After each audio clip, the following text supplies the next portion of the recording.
She doesn't understand these types of things. Anyway, she gets mad at me. Well, she's mad at me now because I got myself in trouble. I got myself extorted, which happens in this business. I come home from the road. There was a FedEx sitting on the kitchen table, and it was addressed to me, so I opened it. I don't know who delivered it. And there was a video cassette inside with a note written on it that said, "Gotcha." Oh my God. Can you imagine? I freaked out. I tore the whole house apart trying to find the VCR. I hadn't seen a tape in like over a decade. And I watched the tape and it was awful. They got me. It was a tape of me. I was fucking a girl, okay? But it was from before I was married. But it was not a good look. And I felt sick to my stomach. And I looked up at the clock, and then I saw my wife was coming home in 10 minutes, and I just panicked. I jerked off to the tape real fast, and then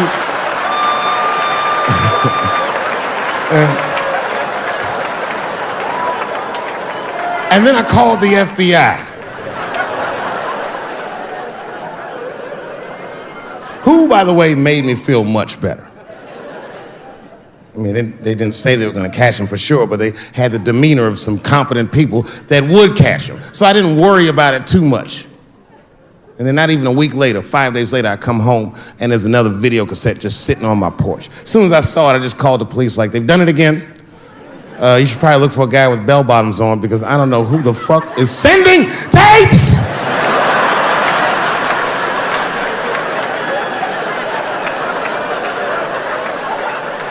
And that second tape was the worst shit I'd ever seen in my life. It was awful. Career-ending bad. It was a tape of me jerking off to the tape a week earlier. I don't even know how they'd even get such a thing. I had to explain all of this to my wife. She was very mad. No thing in this world is as cold as a woman's cold shoulder. Because she was mad, but she wouldn't talk to me about it. She would just punish me in little ways. Make me do shit that I hate to do. Like pick the kids up from school, that's one thing she made me do. That's a hardship for me. I got one son that goes to a public school, and his little brother goes to a private school. It's an experiment. I just want to see what's going to happen to him.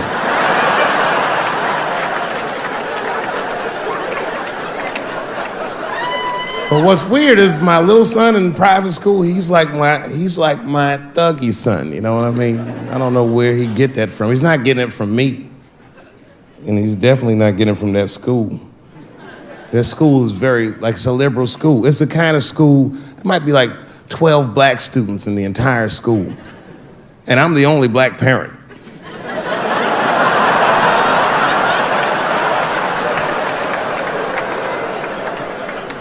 And none of the parents like me either. Not because I'm black, but just like they don't like how I roll. Because I be showing up late all the time, and I'm like in a Porsche and a blasting music that they don't like. You know, the music be like, "I'll beat the pussy up," and I pull into the parking lot. I might be smoking a cigarette with the kids in the car. Then I pull into like that handicap space. And then when I get out of the handicap space, they always want to say some passive aggressive shit.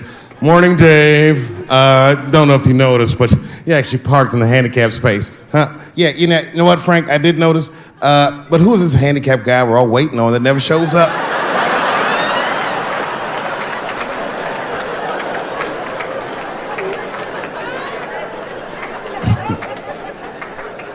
So I hate going over to that school. The only parents that are nice to me is a lesbian couple, Kate and Sarah. Actually, Kate hates my guts. Sarah knows that I'm black and she's half black, so she just understands me. You know what I'm saying? I can't explain it. Because I'll say shit and Kate's just too serious about being a lesbian. I'll be like, "Hey, Kate. Hey, Sarah. You guys going to do the father-son picnic next week? How's that going to work?" And Kate will instantly be furious. But Sarah knows I'm fucking around, so she'll just say something cool. "I don't know, Dave. Maybe me and Kate will flip for that shit." I said, "Bitch, you better save that coin toss because everybody knows you strapping on in that household." And then Kate will turn bright red, but Sarah just fist bump me like, "You right, nigga? It's me." Bop. We're good friends. We're good friends. They invite me to stuff. They're like my only friends at the school. So imagine my surprise when I go to pick my son up after all this happens. And the teacher is waiting outside for me. She's just standing right there in the middle of the fucking handicap space. I knew something was wrong, so I rolled the window down like, hey, what's going on? Hi, David, can we talk to you for a minute in the office? I said, no, fuck that. We got to talk right here. What's going on? I knew it was bad. Ibrahim had a fight. I said, a fight? Don't worry. Everyone's okay. I said, everyone? What happened? Well, that's it. We don't know what happened because he won't talk to anybody. All we know is that he punched Sarah Jr. in the face. I said, oh no. Sarah's one of the only parents I'm not sure I can beat up in this school. Just in case Sarah pulled up to pick up their daughter, and then we all had to go into the office. And I was really worried because I didn't want them to kick me out of the school. And then they brought my son in, he was crying. They brought him in like a prisoner. He was like, oh. I said, son, just stop crying, calm down. Do not look at these mean faces. I need you to look at my face. And I need you to tell me the truth, buddy, all right? Just tell me the truth. Is it true? Did you punch that girl, Sarah Jr., in the face? I was trying to give him a signal to lie, but he didn't pick up on it. I was like,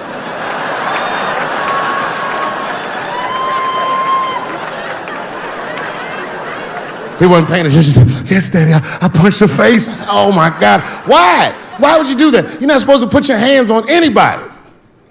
And his answer was so gangster, it scared all the parents in the room. He was like, because she had it coming. I said,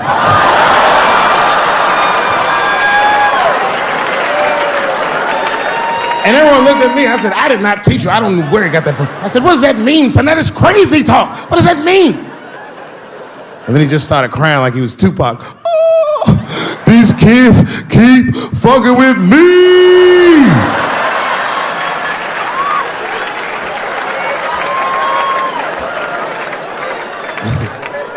I told his teacher, I said, well, now wait a minute. This kid is a lot of things, but he's not a liar. And if he said they was fucking with him, they did something to him. Son, what's going on? What did they do to you? Oh, Dad, I'm tired of this shit. It's been going on all week. I said, what's going on all week? He said, we had lunch, and that bitch bit my sandwich. I said, oh.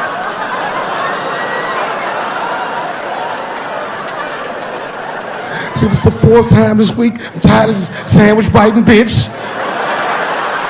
I said, stop using that word. Let's go home.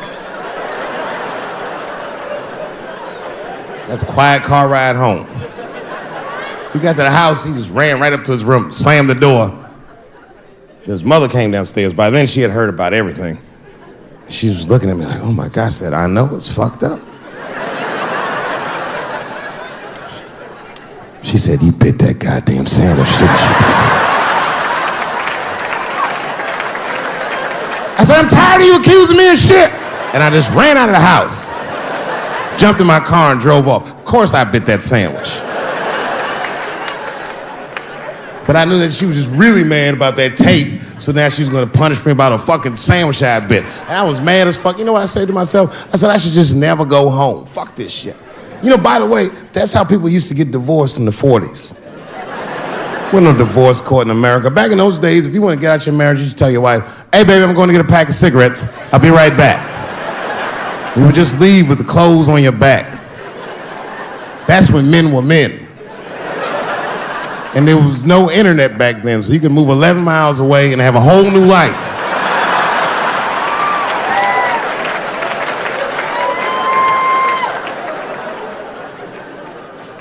But I ended up going back home. Late at night, and came in the room and she was actually changing for bed. You can always tell your wife is mad at you when they cover their titties up when you walk in. Oh. Let those titties out, it's me, baby. Can we just talk about this for a minute? She said, David, there's nothing to talk about. I already know you bit the sandwich. And don't go looking for the lunch, I hid it. I said, I don't want to talk about the sandwich, baby. I want to talk about it. The tape. I know that's why you're mad. It was a very difficult conversation. I had to crack a few jokes, and she laughed a little, and it helped her relax. And we started talking, And then she cracked a few jokes that hurt my feelings, honestly, but...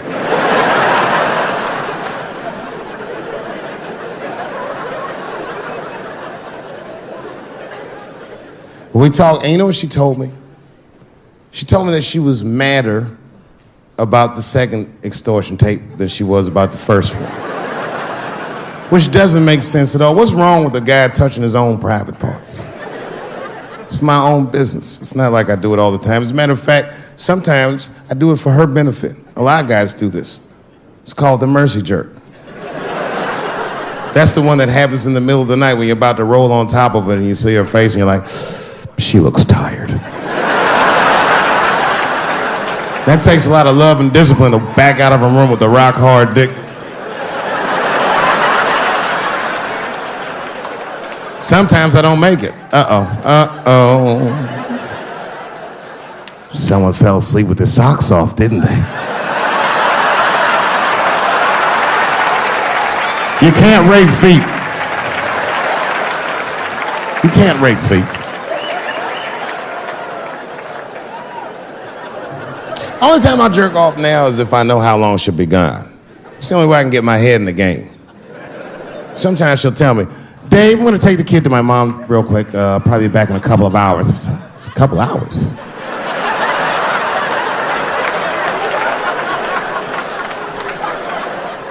You can get a good one in 2 hours. That's the kind of session where you'll take all your clothes off. I'll be butt naked in the living room like, get these fucking toys out of my way. Disgusting. Foot all on the coffee table, just stroking it out and taking my time.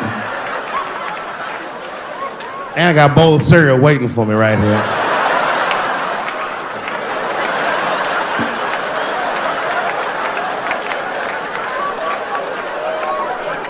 That's when you have the privacy, you can have a loud orgasm. I miss those. Ah! Ah! Ah!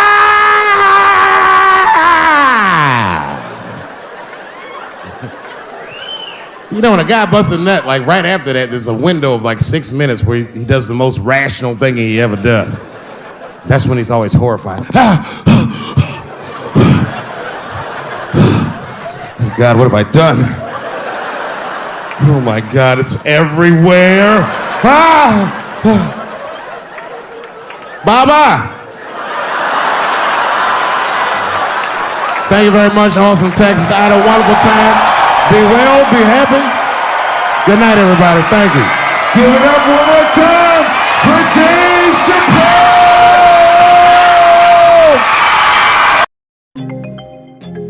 Busted. Sassen. F-Square on the mix. We got to have to wait. We got to have to be patient. You need to give it some time. He will answer your prayers. We got to have to wait. We got to have to be patient. You need to give it some time. He will answer your prayers. He will answer your prayers. He will answer your prayers.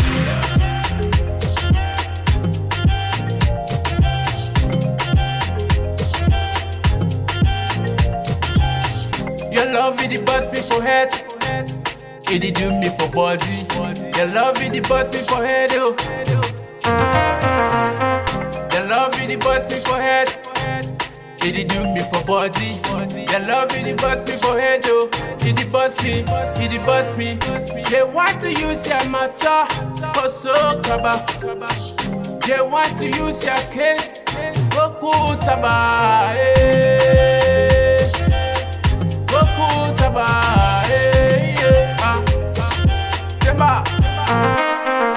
We got to have to wait. We got to have to be patient. You need to give it some time. He will answer your prayers. We got to have to wait. We got to have to be patient. You need to give it some time. He will answer your prayers. He will answer your prayers. He will answer your prayers. You just they bless me. You just they bless me. Anyhow, you just they love me. just they love me. Anyhow, you just they bless me. You just they bless me. Anyhow, you just they love me. You just they love me. Anyhow, post it. We got to have to wait. We got to have to be patient. You need to give it some time. He will answer your prayers. We got to have to wait. We got to have to be patient. You need to give it some time. He will answer your prayers. He will answer your prayers.